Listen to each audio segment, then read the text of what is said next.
जय जिजाऊ जय शिवराय. तर काल मी जो व्हिडिओ काढला होता तो व्हिडिओ भरपूर जणांपर्यंत पोहोचलाय आणि मी जे सांगितले होते की तुम्हाला राज्य स्तरीय मीटिंग होते म्हणून 9 ते 11 पर्यंत, तर त्या मीटिंग मध्ये पण त्या सरांनी माझा व्हिडिओ सगळ्यांना दाखवला.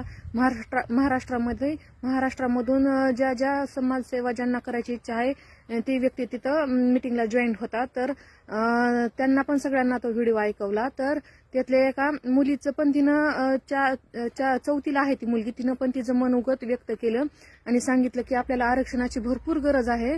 तर आमच्या घरचे पण जाणार आहेत उपोषण करण्यासाठी, तर त्यांच्याबरोबर मी पण सहभाग घेणार आहे.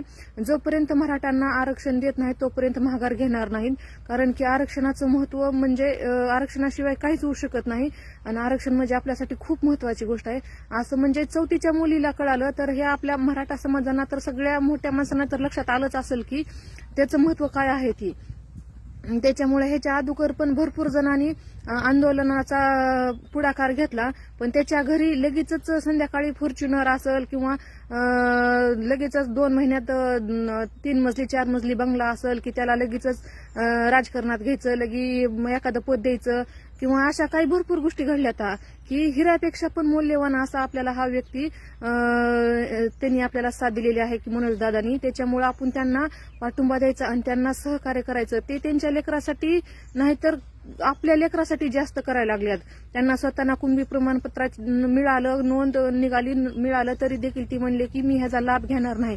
जोपर्यंत घराघरात आरक्षण पोहोचत नाही तोपर्यंत मी त्याचा लाभ घेणार नाही. तर अशी व्यक्ती आपल्याला पुन्हा कधीच भेटणार नाही ही लक्षात घ्यावं सगळ्या मराठा समाजाने आणि भरपूर मोठ्या संख्येने पाठिंबा द्यावा. तर माझं एवढंच सांगणं आहे की आता नाही तर पुन्हा कधीच ही अशी संधी येणार नाही. आणि आपण आता म्हणू की 5 आणि 10 दिवस माझे बुडतील जर तिथं पाठिंबा देण्यासाठी जरी गेलो तरी तुम्ही आता 5 दिवसाचा आणि 10 दिवसाचा जर विचार केला तर 5व्या पिढीपर्यंत आपली कशी तरी चलत राहील पिढी कशी तरी का होईना, पण समजा परेशानी होईल किंवा काहीतरी होईल, पण 6व्या 7व्या पिढीपर्यंत मराठा समाज म्हणजे काय हे सुद्धा कुणाला माहिती जास्त होणार नाही. की त्याच्यामुळं की सगळ्यांनी ह्याच्यात सहभाग घ्या आणि सगळ्यांनी पाठिंबा द्या.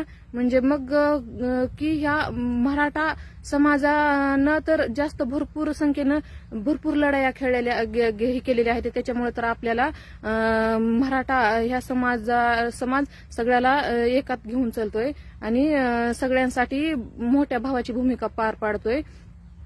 त्याच्यामुळं पण आपल्याला सपोर्ट हा भरपूर जणांचा आहे आणि त्याच्यामुळं आपण पण पुढे चाललं पाहिजे ना. आता ज्यावेळेस मी तो व्हिडिओ टाकला त्यावेळेस त्या पण 4थीच्या मुलीनं स्वतःचं मनोगत व्यक्त केलं की तसेच भरपूर जणांची इच्छा असतात, पण मनोगत व्यक्त कोण कोण करू म्हणजे करतंय कोण कोण नाही. त्याच्यामुळे पाठिंबा द्यायला तर भरपूर जणांनी यावं आणि ही आता आलेली संधी घालवायची नाही.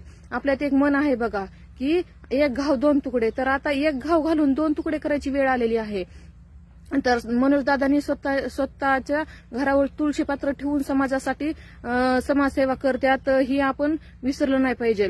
आणि 2012 पासून हा लढा चालू आहे, तर 2024 मध्ये आपल्याला आपल्या स्वतःचा हक्काचं ज्याच्या नोंदी कुणबी आहे त्यांचं कुणबी प्रमाणपत्र त्यांना पोहोचलंय. आणि की असं नाही की आता फक्त 10-12 दिवस त्यांनी उपोषण केलं आणि त्याचं यश लगेच सरकारने दिलं, असं केलं नाही.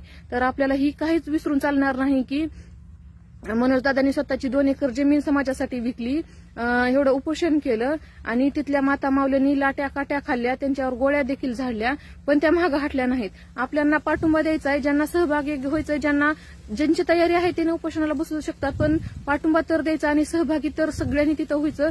एकजुटीची ताकद काय आहे ती आपल्याला दाखवून द्यायची आणि आरक्षण घेतल्याशिवाय माघार घ्यायची नाही. झालं माझं बोलून. जय जिजाऊ जय शिवराय.